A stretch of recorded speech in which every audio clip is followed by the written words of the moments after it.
What's good, family? So smash the like button, subscribe, and lick off the bell. So, as you might have seen by the title, Deontay Wilder and his trainer have been having crazy, they're having them deep phone conversations at 2 a.m. in Toronto, no doubt. Yeah, check this. Deontay Wilder has been having 2 a.m. sexts with his trainer, Malik Scott. Yeah, they've been having the deepest conversations at 2 a.m. in the morning, the fruitiest conversations, no doubt, as he plans his return to the ring next year. Wilder suffered a broken hand during his historic defeat, his historic turning out by Tyson Fury in their trilogy battle last month. But Wilder has been up at all hours discussing his ring return with trainer Malik Scott, as the coach issued a rallying call for Wilder to become two-time heavyweight champion next year. Malik Scott said, "I planned on not talking about boxing with him, but Deontay is such a warrior, the most feared in a division. Such a natural fighter that he's already plotting and planning the same way he did after the second fight against Tyson Fury. His whole thing is to get right back, right now. And the whole thing is, I'm telling him, is not an only he should rest, it's a deserved rest. So if Wilder wants to get back, Malik Scott telling him to relax himself." Malik Scott goes on, "After the fight, I kept telling people Deontay's going to rest. I don't want to talk about boxing with him, and I'm not even going to bring up boxing. But after the fight, I'd call him like 2, 3 in the morning, wake him up, and talk to him about new drills I have for him. New stuff we have to work on. I'm like, bro, I got these drills, super duper secret drills. We're going to do this when we get back. You're going to be two-time heavyweight champion. It just didn't happen for us on the night. But bro, you want a lot. You want a whole lot of glory." He goes on. Man, this man can chat, can't he? Jesus. Yeah? Although Wilder's trainer Scott expects a tune-up fight to be held in April or May before attempting to rekindle a shot at the World Heavyweight title next year. "We should be back in camp, in my opinion, no later than March and fight in May," Scott continued. "Or we may be back in camp before March. It all depends on how he recovers. How he's feeling and how everything's going. With Deontay, obviously, the first fight back is not going to be at the level he's just left, bearing in mind 99% of his career has been against bums. So, obviously, Deontay is going to go back to what he knows best, fighting bums. Yeah, that said Scott. But at the same time, we can't go much lower than that because he's a high entertainment revenue fighter." That's a lie. You might listen, Wilder stay fighting bums, no doubt. Malik goes on. He's big time boxing. We have to give him a threat because Deontay gets up for threats. Obviously, it won't be a Fury level, but it won't be someone down in the bucket like Luis Ortiz. We're not going to wheel Ortiz out in his 70th year on the Earth, on planet Earth. Yeah? We're not going to get somebody in there with a record of 27-11, which Wilder's been used to in his career. That's not happening. It has to be a name that the fans have heard of, like Luis Ortiz. Anyway, you heard there from Malik Scott. Listen, one thing we know, Malik Scott loved talking, and guess what? Yeah, as if we didn't know it. You best believe who knows it now. Your man's Wilder. Wait a minute, Wilder just finished getting his barnet rang for 11th round. And he's got his man's, Malik's, ringing him up at 3 in the morning. Your Don needs to rest. His head's cooked. He already told you he was zombified from the 3rd round, and you're ringing him up. Yeah? Malik, don't you know anything about deep REM sleep cycles? What are you doing ringing him at 2 a.m. in the morning? Yeah? That's the problem, you see. The problem with these goofies are, there ain't no scientific Donnies in these camps, because if there was, yeah, I'll be telling Malik Scott, Malik, your man has just suffered. Your man has just suffered Alzheimer, yeah? What was it? Your man has suffered blunt force Alzheimer's, yeah? No, wait there. Your man has suffered blunt force induced Alzheimer's, early onset Alzheimer's, 100%. And you want to be ringing him in 2 in the morning, yeah? He need them deep REM sleeps, 100%, to get all that recovery in. And you're ringing him up, gassing the place up at 2 in the morning. What's wrong with you, Malik? You goofy about new drills. All them drills you was doing. And the thing is, yeah, I wouldn't mind so much, because I give Wilder some credit. Yeah, he came out in the first round and he tried to jab to the body, but this is what gets me the most. People say, YB, you don't know boxing. YB, you can't train no one. Listen, it took Malik Scott 18 months to jab to the body for 1 round. I'm sorry, people. I don't believe I can't do that. Do you understand what I'm saying here? Wilder, in the whole fight, all that changed was the first round. After the first round, he didn't show nothing new, did he? Let's be real now. The first round he came out jabbing to the body, right hand to the body, and that was it. It took you 18 months to be able to jab to the body for 1 round. Wow, about new drills. Malik Scott, you don't need no more drills. You need to work on execution. And this is what I was saying. What do we know about the YB? What was the YB saying from the jump? From the jump I said, the last thing Wilder needs is any more drills, any more pad, any more bag. Because guess what? Malik Scott, he stayed doing the bag. Stayed doing the pads. He stayed putting water in his mouth and spitting it out, pretending he'd be sick. Wow, you goofy. It's no wonder when Wilder got popped on his head, he was confused, because guess what? He'd been playing around, fanning around for 18 months in training. Think about it. For example, the reason Mayweather and a lot of his fighters are battle ready is because they battle ready. You understand? When you've been fanning around doing pads for 18 months and you ain't had your belt wrong, what happens? Think about it. You haven't... don't get me wrong. You've got to get a good balance, because it works both ways. Number one, if you've turned into Dave Allen, yeah, and you've had everyone turning up and having a go on you in sparring, then yeah, it goes the other way, and you turn up against Dave Price and you're shot to bits and you can't do anything. That's the extreme the other way. If you have too many war stories in sparring, if you've been wheeled in, and if every decent heavyweight who's got a name has had a go on you in sparring, aka Dave Allen, yeah, Dave Allen is a Sheffield hooker, 100%. The Sheffield heavyweight hooker. They wheel him in, have a go on him, and then send him. Have a go. It's dread. It's not nice. Yeah, Dave Allen been done wrong. He been done wrong, 100%. Dave Allen has been done wrong, no doubt. But like I was saying, you got to get a balance, because the balance is you got Dave Allen on one end of things. Everyone who's anyone has had a quick go on Dave Allen. Yeah. Multiple goes. I've heard that AJ was wheeling him in. Maybe that's what AJ needs. Maybe AJ needs to bring Dave Allen back in to have a quick. You know what I mean? Dave Allen's the kind of guy you bring in to get your confidence up, get your shots off. Yeah, go in there and this big stiff heavy bag looking ass. Go in there and tee off on Dave.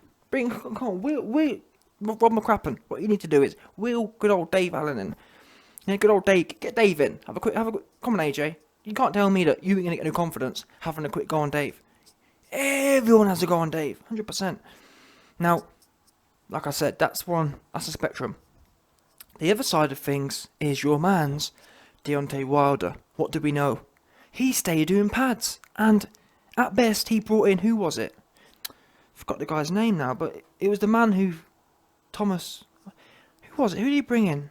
Can't remember now, but either way, Wilder, he brought in one sparring partner one random Don he brought in, yeah? He brought in a random sparring partner who isn't known. Now, to be fair, I believe the sparring partner went on to beat Adam Kawanowski, but still, the facts are, that particular fighter, he weren't no pressure fighter.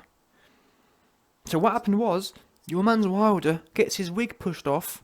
Half of the reason what Fury pushed Wilder's wig off was because Fury caught him with an element of surprise. Wilder got caught slipping. Wilder's whole career, he's been used to going in there, walking around with his big, long, wide basketball player stance, and then taking 10 rounds and finding one shot with a whole bunch of time.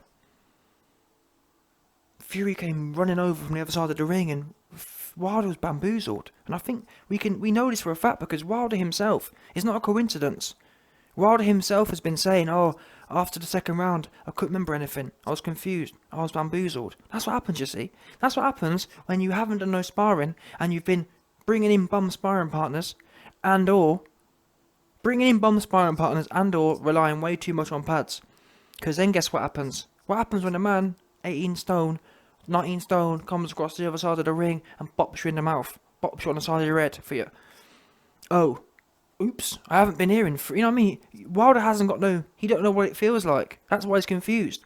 Now, if you've been in the gym and you've listened to the YB, yeah, if you've hired the highest IQ, if you hired a dude with the highest IQ in boxing right now, 200 IQ, no doubt, yeah, and he comes in, and he brings in Derek Chisora, who all up in the, you know what I'm saying? What we know for a fact is, Derek, he gonna be all up in that grill.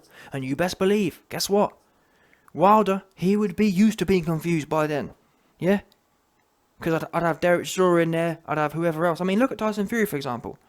I give credit to Tyson Fury, because guess what? He got, I know F.A. Jagba ain't no good, but still, he bring in F.A. Jagba, Jared Anderson.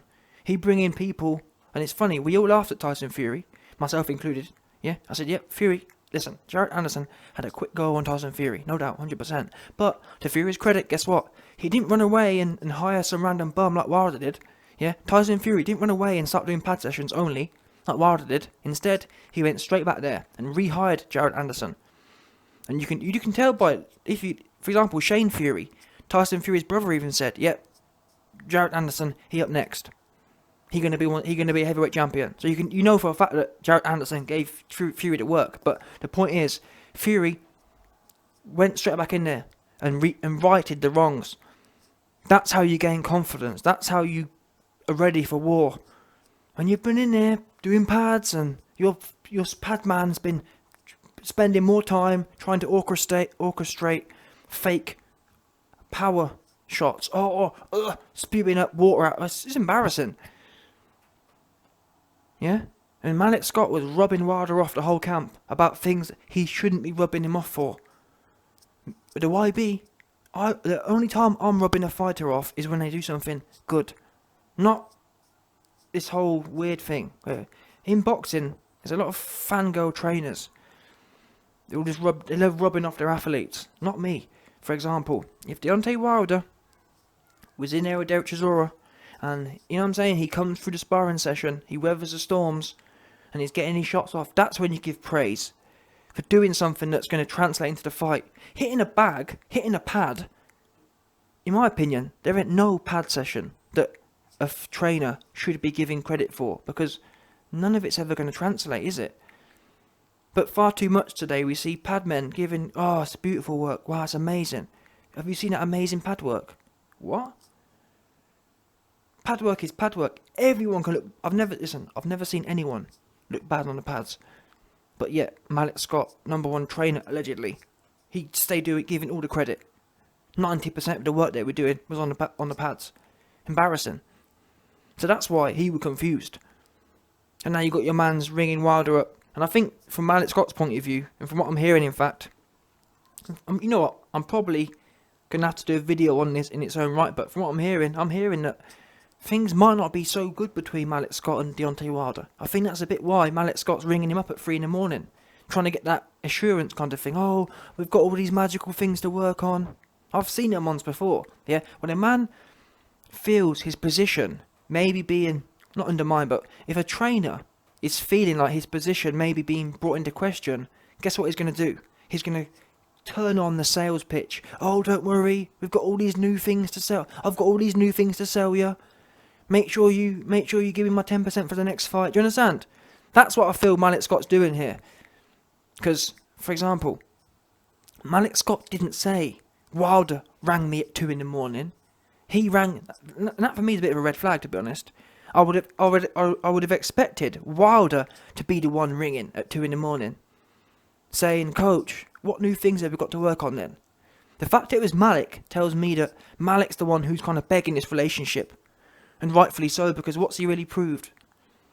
Because we know Wilder went in there with all the heart. Now, it might turn out, or it might be the case that Wilder just doesn't have no IQ, and he can't mentally process the things that Malik Scott wants him to do. But listen, we've seen what Malik Scott wanted him to do, and it was fruity. Yeah? You got Wilder, big bumbly basketball player legs, trying to rock and roll like Mike Tyson. Like, what's that about? No word of a lie. Malik Scott had Wilder, with his big wide basketball stance, trying to roll under hooks and come back. It's madness. I've never seen anything like it. And this is the guy who's meant to be the big chef. Malik, you're a muppet, truth be known. But this is the problem, you see. You've got the blind leading the blind. You've got the challenged IQ leading the challenged IQ. Yeah? And this is what I was saying about AJ. AJ, the reason you don't bring in Mr. 200 IQ to YB is because you don't know what you don't know. Yeah? You got a lot of these cats that are low IQ and they're, oh yeah, Rob.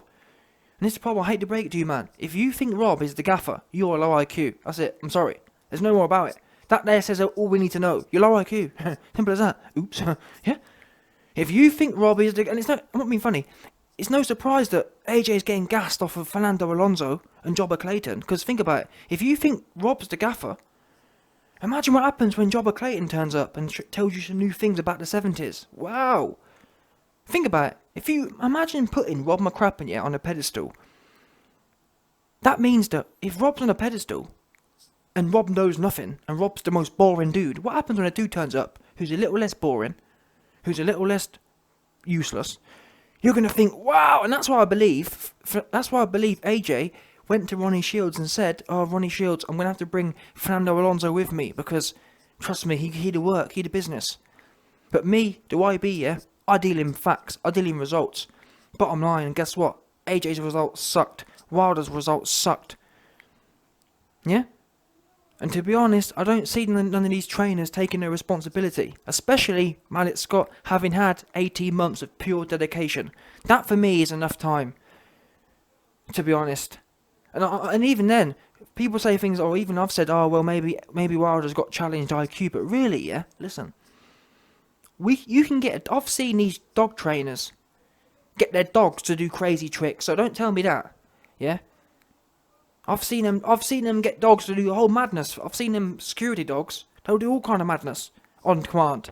So I don't believe that. It's to do repetition and schooling.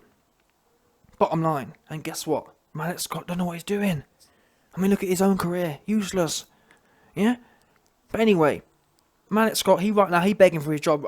Listen, Malik, he begging. He down bad. Yeah, Malik Scott ringing Wilder's line, begging for his job. It's all breaking down right now. They're all going through it, but allegedly, as you heard, Wilder coming back in March. They want a name, and I'm telling you now, from what I'm hearing, it's going to be Luis Ortiz. Because guess what? After they fought the second time, Wilder already said, "Oh man, you know Luis Ortiz and Luis Danas Ortiz, you know, I love Luis Ortiz, and we gonna fight again, baby. We gonna do the trilogy." Wow, you knocked a man out 2 times in a row, and you want a trilogy. So yeah, that's what I think. In my mind, they've set it up perfectly. Who else is it gonna be? It's gonna be Ortiz 3, 100%. And guess what? The LDBC are gonna wheel themselves out and say, "Oh man, wow, Deontay Wilder, he fought the boogeyman. Oh, he's scary." That's what's gonna happen 100%. Even though we know AJ already has scored a TKO win over Luis Ortiz.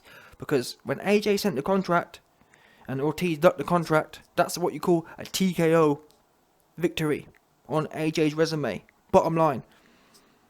But yeah, we'll see how it plays out. End of the day, from my point of view, and from the bottom line boxing point of view, there's a lot of cats right now who need the YB services. Wilder, he need me right now. He need me bad. Because what you doing right now ain't working. Bottom line, AJ, he need me right now. 100%. Call me a liar. What? You think you need Fernando Alonso? How'd that work out? Because I'll tell you now, what we know is Fernando Alonso has had 2 years. What's he done? Oh, you took Africanulese and turned him into the BFN. Yeah? Big for nothing. Yeah? Big. The BFN. Yeah, you turned him into the African version of the BFG. The big FN. Yeah? Big. You're big and for nothing.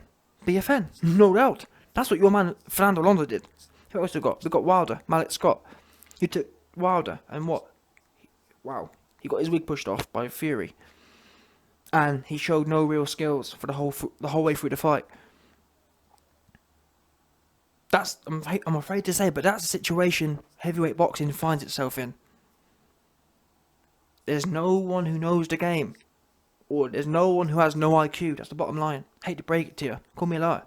Show me where the IQ is. Where is that? Because to be honest, the only guy I see in boxing these days who really show an IQ, Alvarez, obviously, he's showing IQ. I mean, there's alright fighters, but apart from Alvarez, everyone else, I mean, Usyk, people like Usyk, but I don't really rate him like that. He don't go for the KO, so it don't really count, in my opinion. He don't dig, so it don't count. Fluffying around don't count for me, personally. You gotta be a digger. If you're not a digger, don't count. Yeah? And Wilder, he dig, but he ain't got no skills behind it. No skills. And still, anyway, you know what? Let's see what happens. He gonna fight Ortiz again. Ortiz free. Get ready for it. And simple as that. No doubt.